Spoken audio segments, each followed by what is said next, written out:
very disabled adults or older adults who have a lot of physical and health problems live. And it's sort of like a hospital where they share bedrooms, but they live there, and it looks like a hospital, and it smells like a hospital, and it feels like a hospital in most cases. So does anybody have a feeling for what it is now? Does anybody, okay, let's ask that question again. So who knows what a skilled nursing facility is? A little bit more, all right, okay. So all of your meals are there, you sleep there, you eat there. Oftentimes people can no longer get out of bed, and so they have nurses who come in and give them sponge baths, and this is where they spend the rest of their life. Who in this room is dying to get old and go into a skilled nursing facility? Really? I think most people don't want to end up in a skilled nursing facility. Most people want to live at home, right? Who wants to go and live somewhere else and share a room with somebody? Okay, you should go to college. You can share a room with somebody there. But I think most of us, when we get older, we don't envision being in a bed and somebody else having to bathe us and take us to the bathroom, and the smell smells like urine, and somebody has to take care of you all the time. So what do we do so that people don't have to live in skilled nursing facilities? We have what are called community-based programs. Community-based programs are programs that are in the community, not in the skilled nursing facility. So a community-based program might be a preschool. Anybody know what preschool is? Yeah. So that's a community-based program, and you go there so that you don't end up in jail when you're 3 years old. I'm just kidding. You wouldn't end up in jail when you were 3 years old. But those are in the community. They're not in an institution. You go during the day, you get your services, and then you go home at night. So we have something similar called adult day health care for our seniors who can no longer go to senior centers. So somebody who can go to senior center is somebody who can drive in their car and get to the senior center and get out of their car and participate in activities and learn and take computer classes and do various other things. But then sometimes seniors get to a point where they can't do that anymore. They might have had a stroke. So when they had a stroke, they didn't have the oxygen or the blood getting to the brain, and maybe one side of their body doesn't really work so well anymore. And so they can't necessarily dress themselves and feed themselves, but they still have their brain, and they still want friends, and they still want to be out in the community. But if they don't have any resources, they might end up in a skilled nursing facility.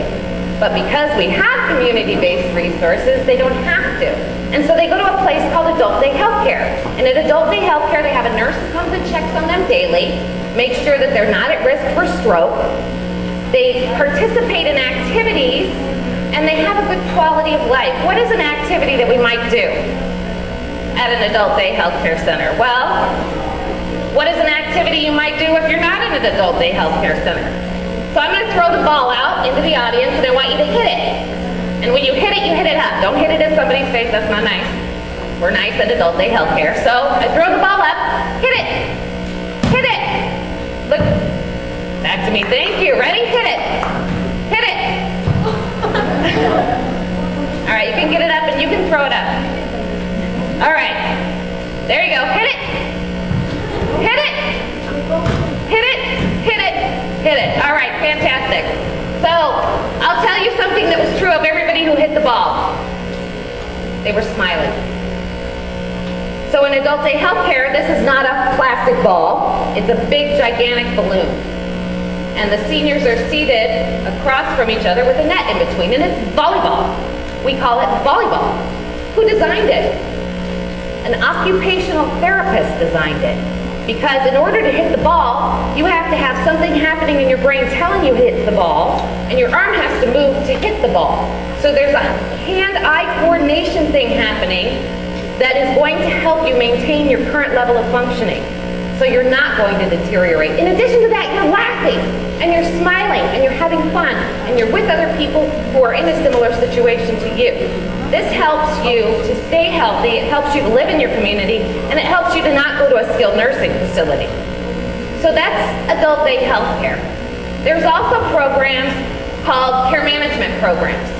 And the care management programs call people. What are you doing right now? I'm sitting in bed and I don't remember. Okay, can I talk to your daughter, please? Sure, she's right here. So the daughter gets on the phone and I talk to the daughter. Has Mom been to the hospital this month? Yeah, she had a really bad fall last week. Were you home when it happened? No. Well, how did she get help? She had a personal emergency response system on her. She had a little button on her neck. Technology. When she fell down and she was home alone, she pressed this button on her neck. The telephone rang and a voice came out into her house. Mrs. Jones, are you okay? Mrs. Jones said, no, I'm on the floor and I can't get up. And the 911 was discharged. They came to her house, they picked her up, they brought her to the hospital, but she's back home.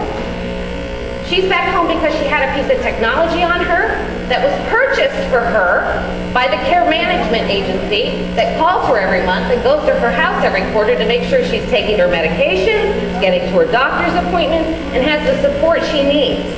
For her support might be that she has people from her church coming to her house because she can no longer leave. But what would the world be like if technology made it so that she could be at church?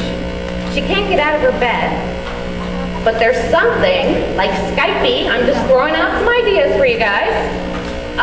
Something like Skype, where Mrs. Jones could actually be laying in her bed and be witnessing what's happening at church. We get people from church to come to our home, or it could be temple, or it could be whatever.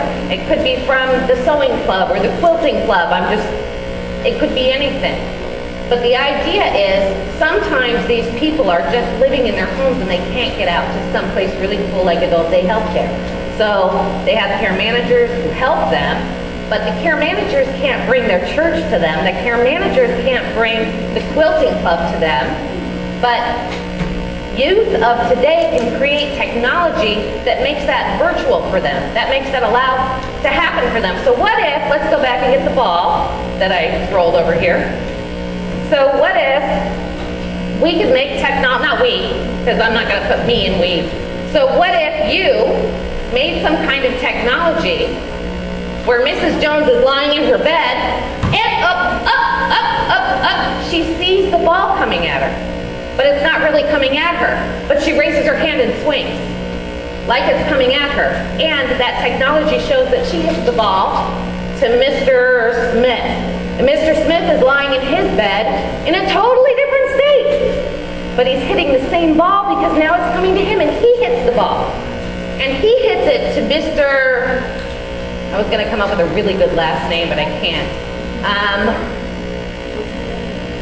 Fekettus. Okay, Hungarian. Anybody Hungarian? No. All right, I'm alone. But it could be anybody, anywhere in the world. We could make it so that our seniors no longer are isolated at home with nothing to do, nobody to talk to, and no services. Because we have this emergency response system, which is technology. They're even working on technology now where if somebody's got Alzheimer's disease and you're their caregiver, an alarm goes off in your bedroom if they get up and out of bed at night. So we have technologies that are breaking that barrier right now for us, but how do we break the social barrier? And how do we keep technology so that it keeps in mind who the person is and that people are connected? Because if we don't connect as people, if every piece of technology is just about computerizing something and we forget that we're humans and we need to touch, talk, and feel, then we're going to lose a lot of the things that we invent.